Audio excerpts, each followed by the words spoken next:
వేదిక మీద ఉన్న పెద్దలకు, సభలో ఉన్న పెద్దలకు కూడా నమస్కారం.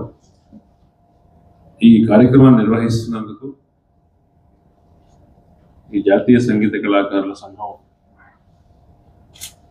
సంఘానికి ప్రత్యేకంగా అభినందనలు తెలియజేస్తున్నాను. దానికి ఎందువల్ల తెలియదు, అందశ్రీ గారికి తర్వాత జరగవలసిన అన్ని సంతాప సభలు, సంస్మరణ సభలు జరగలేదు. ఇంకా చాలా ప్రభుత్వం తరఫున జరిగింది, ఇట్లా విడిగా 1-2 జరిగినాయి. కానీ మామూలుగా ఇంకా ఎక్కువ పూనికతో జరగలేదనే ఒక బాధ ఉండింది. ఆ లోటును పూడ్చే ప్రయత్నం ఈ సభ చేస్తుంది. అందుకు కృతజ్ఞతలు తెలియజేస్తున్నాను. ఎందుకంటే అందశ్రీని మనము ఎక్కడ ఆయన ఎట్లా అంచనా వేయాలి అని నిర్ణయించుకోవడానికి మనం రెడీగా లేవు. అంటే మనుషులు ఎప్పుడు అంచనా వేస్తామంటే వాళ్ళు మనం నుంచి వెళ్ళిపోయిన తర్వాతనే అంచనా వేస్తాం, పూర్తి అంచనా.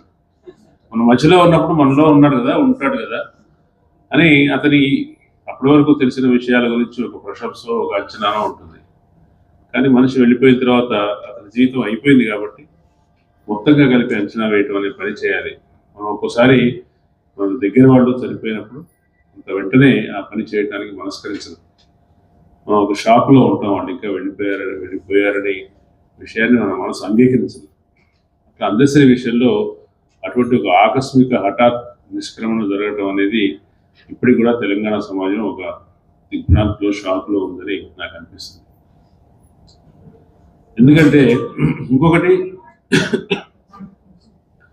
నిద్ర వెళ్ళిపోయినప్పుడు కూడా అటువంటి సందర్భమే ఉండింది.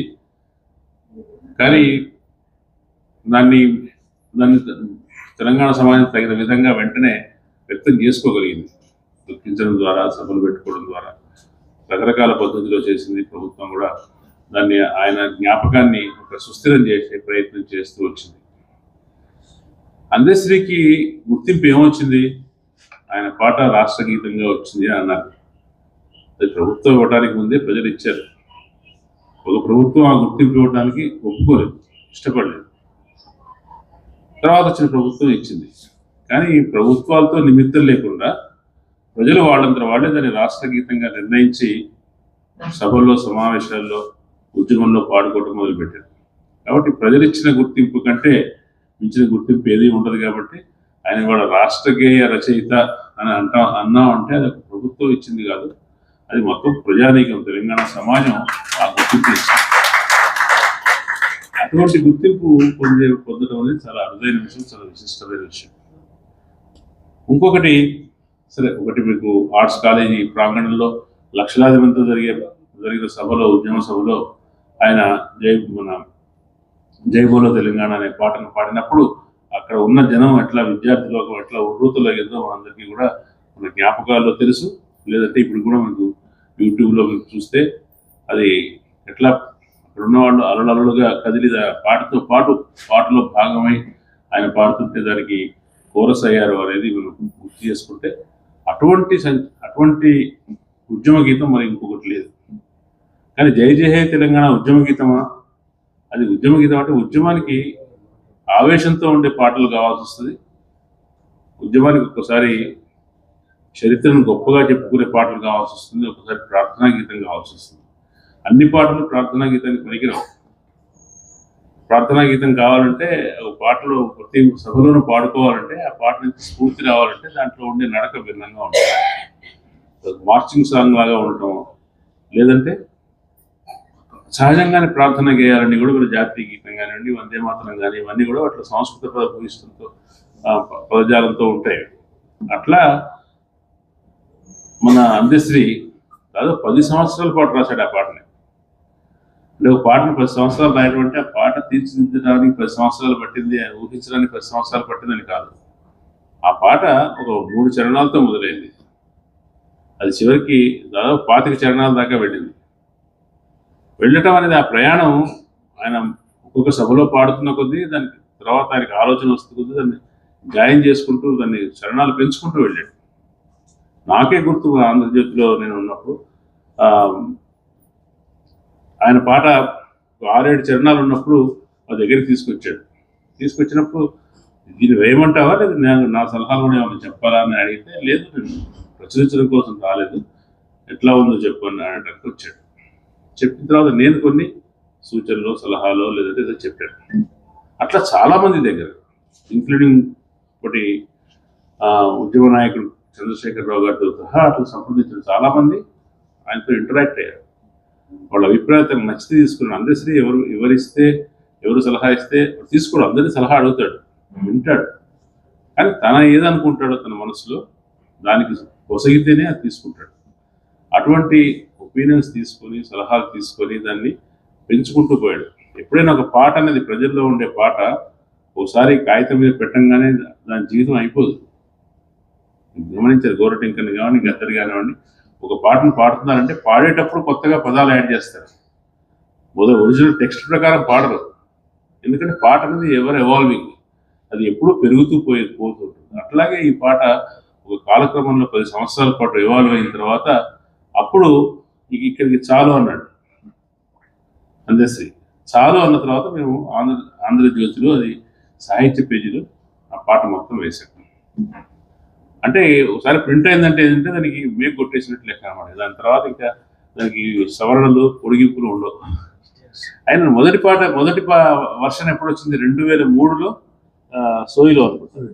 సోయిలో వచ్చింది ఫస్ట్ వర్షన్. మీరు ఆ వర్షన్ ఈ వర్షన్ పోలిస్తే ఈ 10 సంవత్సరాల కాలంలో ఉద్యమ కాలంలో అది ఎట్లా పెరుగుతూ పోయిందో తెలుసుకోవచ్చు. అంటే ఒక పాట మీద అంత పనిచేస్తాడు. అది ఆ పాట ఏంటి మిగతా పాటలాగా ఆవేశంగా ఉండే పాట కాదు. ఆ పాట సభ మొదట్లోనో సభ చివరిలోనో మధ్యలోనో పాడుకుంటే ఆ తెలంగాణ గురించిన ఒక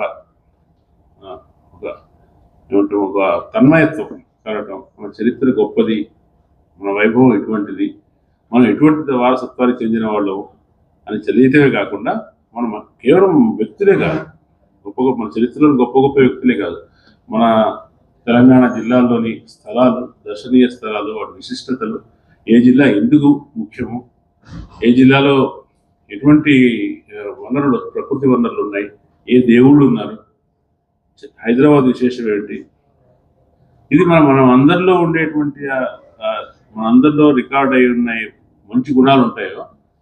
ఇప్పుడు తెలంగాణ అంటే గండిపేట నీళ్లు గురించి చెప్తాం. గండిపేట నీళ్ళే ఉంటాయి పాటలో. చేతులు దాచిన చార్మినార్ ఉంటుంది. అట్లా ప్రతి జిల్లాల్లోనూ ఆ జిల్లా, ఖమ్మం జిల్లా అంటే ఉద్యమాలకు విశేషం ఉంటుంది. అటువంటి విశేషాలతో ఆ పాటలు రూపొందించాడు. అది దానికి తెలంగాణ ఉద్యమంలో చాలామంది పాటల కంట్రిబ్యూషన్ ఉంది. పాటే నాయకత్వం సాహిత్యంలో. నాగేశ్వర శంకర్ గారు ఒప్పుకుంటారు లేదు తెలియదు, కానీ మామూలు వచన కవిత్వం కథలు కాదు. తెలంగాణ ఉద్యమానికి సాహిత్య రంగంలో రాజకీయ రంగంలో కూడా ముందు నడిచిన ఇది పాట. అప్పుడు బోర్డు ఎంతో మంది గొప్ప పాటగాళ్ళు పాటలు రాశారు, పాడారు, ప్రదర్శన ఇచ్చారు. కానీ అందశ్రీ రాసిన పాట ఒక భిన్నంగా, అది మాత్రమే రాష్ట్ర గేయం. ఎందుకైందంటే దానికి ఉండే ఆ ప్రత్యేకమైన జాతీయ గీత లక్షణం వల్ల. అయితే ఆయన ఎటువంటి వాడు? ఆయన విప్లవ కవే లేదంటే ఉద్యమ కవే? తెలంగాణ సంబంధించిన ఉద్యమ కవే. కానీ ఆయన భావజాలం ఏంటి? ఆయన దళిత కవే? ఈ ప్రశ్నలు చాలా వస్తాయి. నిజానికి ఆయనకు అటువంటి ముద్రల్లో కనుక ఆయన ఒదిగే మనిషి అయితే ఈ పాటికి ఆయనకి సభలు చాలా జరిగేవి. అంటే ఆయన్ని పూర్తిగా ఓన్ చేసుకునేవాళ్ళు చాలామంది, ఆయా సంఘాల వాళ్ళు, భావజాలాల వాళ్ళు చాలామంది ఉండేవాళ్ళు. ఆయన ఏంటంటే అతను ఒక ప్రత్యేకమైన లైన్ తీసుకున్నాడు. ఆయన దళిత నేపథ్యం నుంచే పుట్టాడు, కానీ నేను దళిత కవిగా చెప్పుకోవడానికి పెద్దగా ఆయన ఇష్టపడలేదు. అట్లానే దళిత సమస్యల గురించి కానీ దళిత అస్తిత్వం గురించి రాయలేదని కాదు. నువ్వెవరు అంటే నేను ఫలానా అని నేను చెప్పను అంటాడు. ఆయన తెలంగాణ గ్రామీణ సమాజంలో ఉండే దేవతారాధాన్ని చేస్తూ పాట రాశాడు. తెలుసు కదా, చెక్కితే బొమ్మరా కలిసి మొక్కితే కొమ్మ చెక్కితే బొమ్మరా కలిసి మొక్కితే అమ్మరా అంటే మొత్తం తెలంగాణ గ్రామ దేవతలన్నిటి గురించి దాన్ని చాలా కీర్తిస్తూ రాశాడు. అంటే తెలంగాణ ప్రజా సంస్కృతిని ఎత్తిపట్టేటువంటి రచనలు చేశాడు. తెలంగాణలో ఉండే సమస్యల గురించి కూడా రాశాడు. చూడు తెలంగాణ చుక్క నీరు లేని దానా అనే పాట ఉంది. అటువంటివి చేశాడు. కానీ ఆయన ఒకదానికి కట్టుబడి ఉండడానికి ఇష్టపడలేదు. ఆయన ఆలోచన ఎట్లా చాలా ఆధ్యాత్మిక ఆలోచన ఉండేది.